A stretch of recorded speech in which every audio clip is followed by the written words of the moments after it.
ئەمە باش گوێ بە قسەکانم. ژیان ماوەی زۆر کورتە.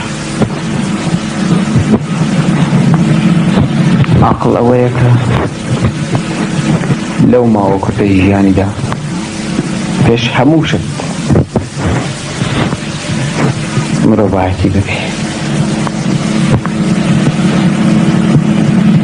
مرۆڤایەتی یانی چی؟ یانی باشی بۆ گەل و کۆمەڵی خۆی،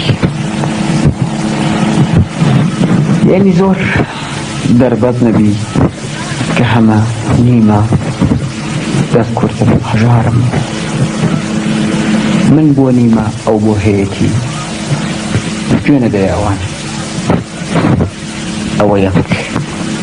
پاشان لای ڕەشبین نەبی، یعنی بەکبیر نەبی. پێ دوانە بێ دنیا سەری بە پوش گیراوە و هەموو وڵاتی لێت بێتە چەرمی چۆلەکە. تۆ دەزانم وای دنیا هاسان بکرێ، دەمرین هەزار لێ ئێمە پیاوتر و باشتر و مەزنتر مردو. لام وایە لەمەدا گومانێکت نییە پێ دوایە دەمری. بیری لێ بکەوە کاتێ مردین وەختمان بۆ تەنیایی زۆرە. کەوا بێ ئێستا وا باشە لەگەڵ خەڵک بین، لەگەڵ دەرد و مەرجان بین، بە خۆشیان خۆش بین و بە ناخۆشیان پەژارەدار و خەمبار بین. ژیان پێکهاتووە لە خۆشی و ناخۆشی. من پێم شک نایە ژیانێک کە هەر خۆش بێ یا هەر ناخۆش بێ. وەک پاشەڵ چۆن دەگۆڕێ ژیانیش دەگۆڕێ. سەرما و تۆفی زستان، گەرمای هاوین، بژوێنی و سەرسەوزی بەهار، تەنانەت زەردی و گەڵاڕێزانی پاییز، هەر کام بۆ خۆیان ڕەنگێک و تایبەتیشان هەیە کە خۆش. وە بیرت دێ منداڵ بووین من و تۆ،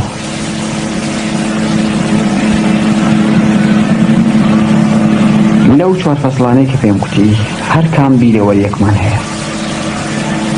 بەهار شەرەکەڵ بوو، زۆرانی بوو، تۆپێن هاوین مەلە بوو، قماری سەر ئەو کریزەی کە لەو بەری چۆمەکەوە بوو، نەرم و خۆش، قەرێ قەرێ خۆشاردنەوە. کاتێکی کە بووینە گەنج وە جەهێڵ بووین، شەو داوەت،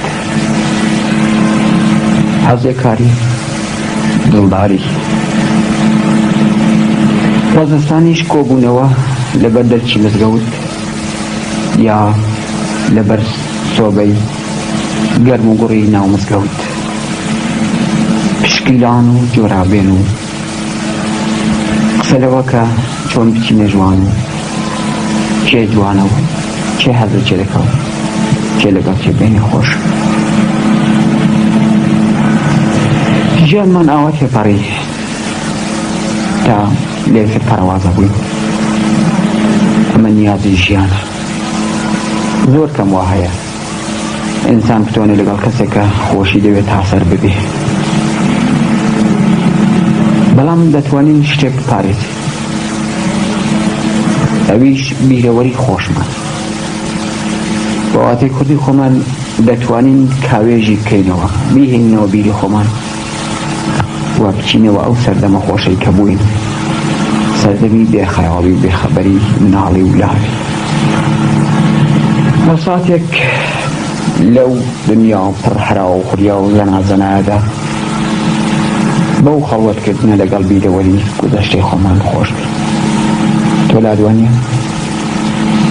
بۆچ تۆش هەر لادوانە. بەڵام من ئەم سەفەرە تۆم زۆر بەدبینتر لە جاران بی. وا دیارە تا پیر دەبی یاریەکە زیاتر تێک دەدەی.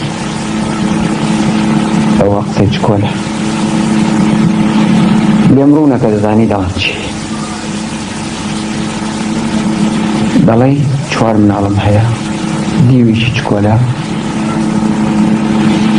ئەویان ڕادەگێرم ئەویان ژیر دەکەمەوە لەویان تووڕە دەبم. کاکی من ژیان هەر ئەوەیە، ژیان هەرچی خەبات و کۆشش و ئەتوانم بەڵام ناڕەحەتی زیاتر بێ هەر بم پێش خۆشی زۆرتر، چونکە بە واتەی فیلسوفەکان و پسپۆرەکان خۆشی کاتێ دەرەکەوێت کە لە بەرامبەریەوە ناخۆشی هەبێ. تۆ کە هەرگیز ناخۆشیت نەبی بێ نازانی خۆشی چییە، هەرگیز برسیت نەبوو بێ نازانی تێری چۆنە،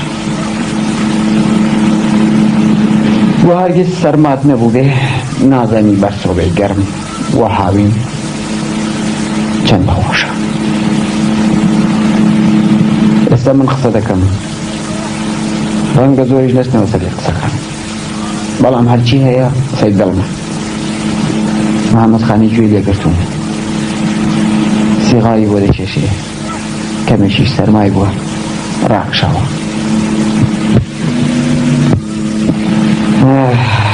خاڵ هەیە شتێک بڵێ، بەڵام بە پێکەینەوە گوێ لە دەنگی شەیدەوە دەزانی کە چییە. هیوادارم کاتێک کە عومەرت دێ ئەو نەوارە نەمکوت شریت، چونکی شریتم زۆر پێ ناخۆشە بۆ نەوار، و هەر لە بنەڕەترا ئەو شتانەی کە تازە دروستکراون و کردن بۆ کوردی پێم ناخۆشە. بەهەرحاڵ سمۆسە قسەکەی خۆم، ئەگەر کە عومەرت دی ئەو نەوارەیەمی بۆ بکرێەوە، دانیشن هێندێکم یاد بکەن، با جنێودانی بکەین. جنێودانی دۆستی شەڕ خۆشە، بە خوددا جنێودانی دۆست بەلای منەوە لە پێ هەڵکوشتنی دوژمن خۆشە. بێجا چی ئەمێنێتەوە؟ دوعای سەرکەوتن بۆ تۆ و بۆ هەموو ئەو کەسانەکە قەدری دۆستی و پاوەچی و سەفا دەناسن. ڕۆژ و